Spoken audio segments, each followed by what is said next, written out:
Covoiturage, recyclage, compostage, les enfants des écoles de l'Agglo connaissent désormais les gestes simples qui protègent la planète au quotidien.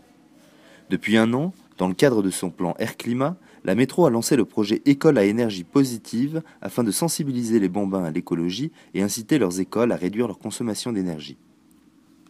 Depuis mai 2013, 6 écoles ont relevé le défi de mesurer et réduire d'au moins 8% leur consommation énergétique par rapport aux années précédentes. On a fait des ateliers comme quoi si ça polluait, c'était pas bon, parce qu'après ça allait empirer et après il y aurait trop de déchets.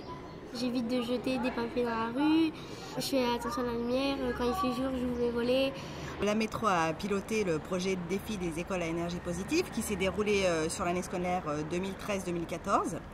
Donc l'objectif pour des classes était évidemment de faire baisser la consommation d'énergie de leurs écoles, mais pas que, aussi de faire des actions environnementales. Concrètement, les enfants ont construit des maquettes, ont réalisé des affiches, voilà, qui mettaient en évidence les gestes en fait, qu'ils avaient appris, que faire dans une école, que faire à la maison pour économiser de l'énergie. Et c'est même eux qui nous rappellent, voilà, si une lumière reste allumée en classe, si on oublie de baisser les radiateurs avant d'ouvrir les fenêtres, ils le font automatiquement.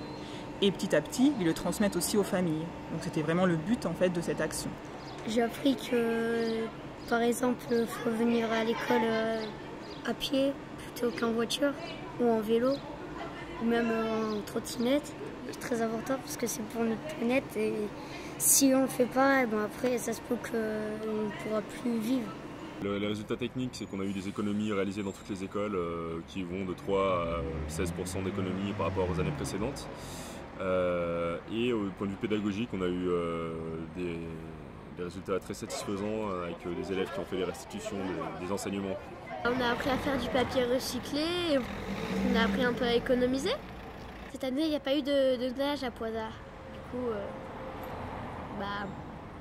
j'essaie de moins polluer, comme ça il y aura de la neige peut-être l'année prochaine.